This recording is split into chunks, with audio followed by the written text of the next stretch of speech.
नमस्कार, India at 9 में मैं कादम्बिनी शर्मा हूं आपके साथ और खबरों की शुरुआत पश्चिम बंगाल विधानसभा चुनावों से जुड़ी खबर से। विधानसभा चुनाव के लिए बीजेपी ने अपनी पहली लिस्ट जारी कर दी है। बीजेपी ने 57 सीटों के लिए उम्मीदवारों का ऐलान कर दिया है, लेकिन सबसे बड़ी खबर यह है कि बीजेपी ने नंदीग्राम से शुभेंदु अधिकारी को टिकट दिया है, यानी उनका मुकाबला अब मुख्यमंत्री ममता बनर्जी से होगा। नंदीग्राम शुभेंदु अधिकारी का गढ़ रहा है और ममता बनर्जी की सियासी सफलता भी यहीं से जुड़ी हुई है। भूमि अधिग्रहण के खिलाफ आंदोलन के जरिए ही उन्होंने लेफ्ट की सरकार को उखाड़ फेंका था।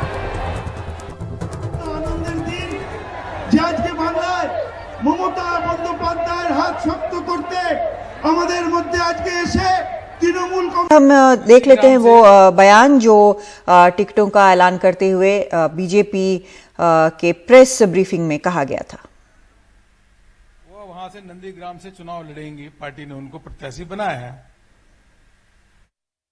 नंदीग्राम से श्री शुभेंदु अधिकारी, जो पहले टीएमसी सरकार में मंत्री भी थे, वो वहां से नंदीग्राम से चुनाव लड़ेंगी, पार्टी ने उनको प्रत्याशी बनाया है। पश्चिम बंगाल चुनाव में अब सबसे ज्यादा अगर कोई सीट जिस पर सबका ध्यान जाएगा वो नंदीग्राम ही निश्चित तौर पर होने जा रही है, क्योंकि ममता बनर्जी पहले ही भवानीपुर छोड़ करके नंदीग्राम से चुनाव लड़ने का ऐलान कर चुकी है और अब बीजेपी ने भी शुभेंदु अधिकारी को नंदीग्राम से अपना उम्मीदवार घोषित कर दिया है। आपको बताएं कि पूर्वी मिदनापुर का ये इलाका है जहां पर कि नंदीग्राम सीट है और ये जो पूरा अधिकारी परिवार है उनका गढ़ माना जाता है। शुभेंदु अधिकारी के पिता, उनके भाई, दोस्त जो हैं ये सांसद हैं और उनके एक अन्य जो भाई है वो वहां पर नगर निगम में जो है प्रमुख अधिकारी के पद पर हैं। 89 के बाद से ममता बनर्जी ने खुद जो चुनाव लड़े हैं, आज तक कभी किसी चुनाव में वो नहीं हारी है। तो ये उनकी अपनी जो व्यक्तिगत लोकप्रियता है पश्चिम बंगाल में, ये तथ्य दिखाता है कि वो आज तक कभी कोई चुनाव खुद नहीं हारी हैं। तो ऐसे में उनका अपना एक भवानीपुर सीट, जहां से कि वो ट्रेडिशनली जीतती आ रही थी, जहां पर कि उनका अपना घर है वार्ड नंबर 73 में, वहां से छोड़ करके नंदीग्राम जाना अपने आप में एक बहुत बड़ा जोखिम भरा फैसला था, क्योंकि ये वो जानती हैं कि ये नंदीग्राम जो है वो अधिकारी परिवार का गढ़ है। उसके बावजूद भी अगर वहां वो जा रही हैं तो ये एक बड़ी चुनौती का सामना करने के लिए वो जा रही हैं। दूसरी तरफ शुभेंदु अधिकारी के सामने अब चुनौती ये होगी कि अभी तक वो जो दावा करते आ रहे थे, 2011 के बाद से जो उनके परिवार का वहां पूरे नियंत्रण है पूर्वी मिदनापुर में, वो किस हद तक है, ये उनको साबित करने की जवाबदेही पार्टी आलाकमान के सामने होगी।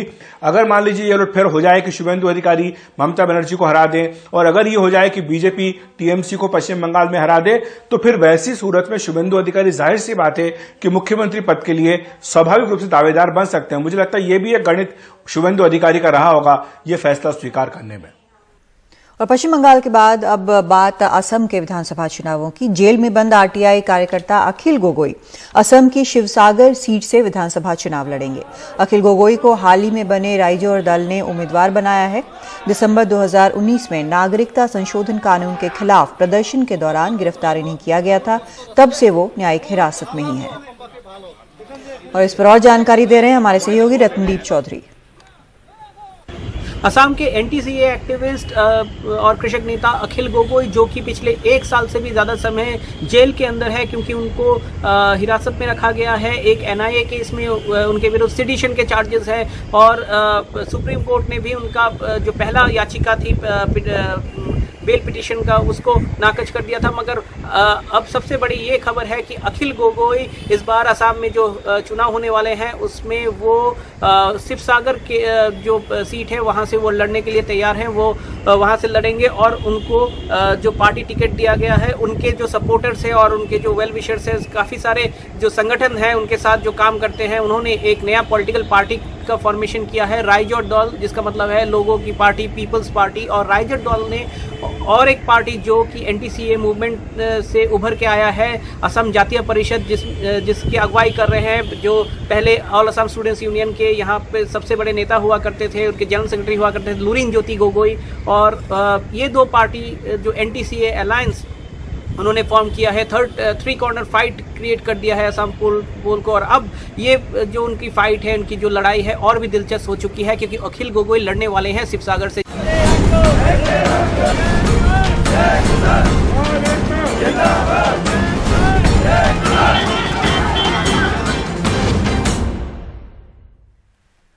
दिल्ली की तमाम सीमाओं पर चल रहे किसान आंदोलन को अब 100 दिन पूरे हो गए हैं। इस मौके पर किसानों ने सुबह 11 से लेकर शाम 4 बजे तक दिल्ली के नजदीक ईस्टर्न और वेस्टर्न पेरिफेरल एक्सप्रेसवे को बंद रखा। किसानों का कहना है कि अब उनका पूरा जोर बीजेपी को 5 राज्यों में चुनाव हराने पर होगा।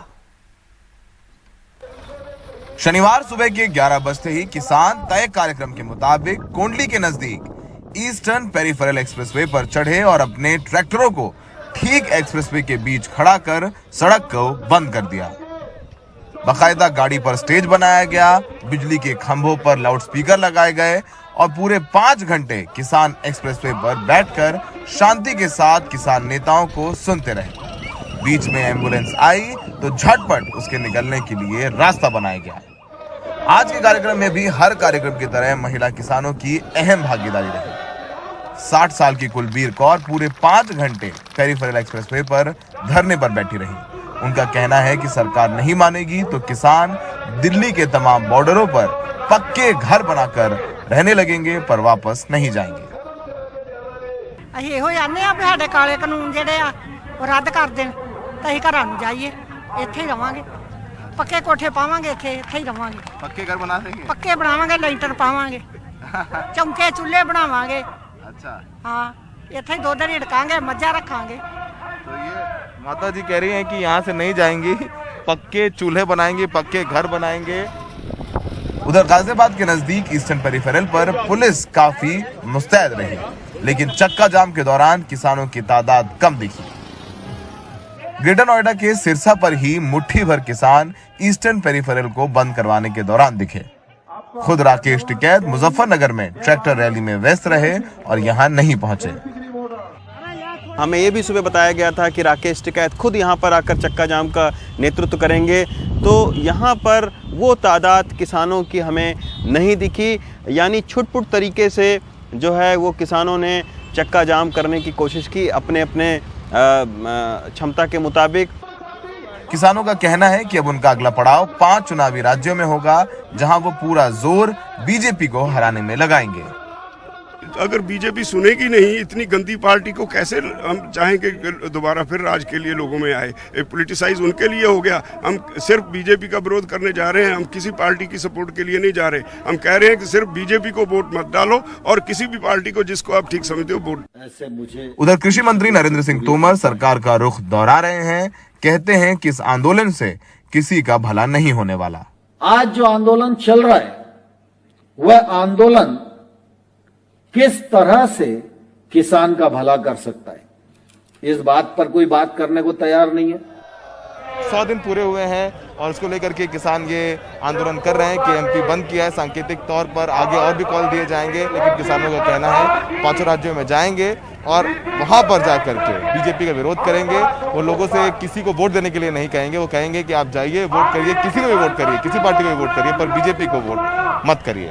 सहयोगी राकेश सिंह के साथ ईस्टर्न पेरिफेरल एक्सप्रेसवे से सौरभ शुक्ला, एनडीटीवी इंडिया।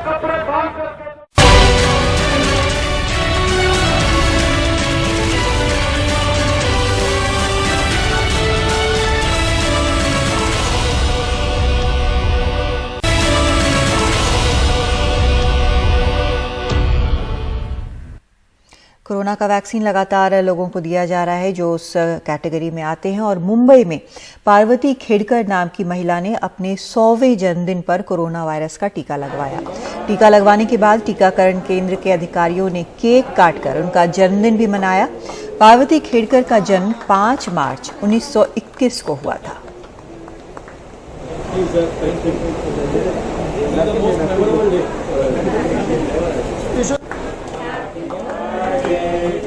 आप बने रहे हमारे साथ, खबरों का सिलसिला जारी है।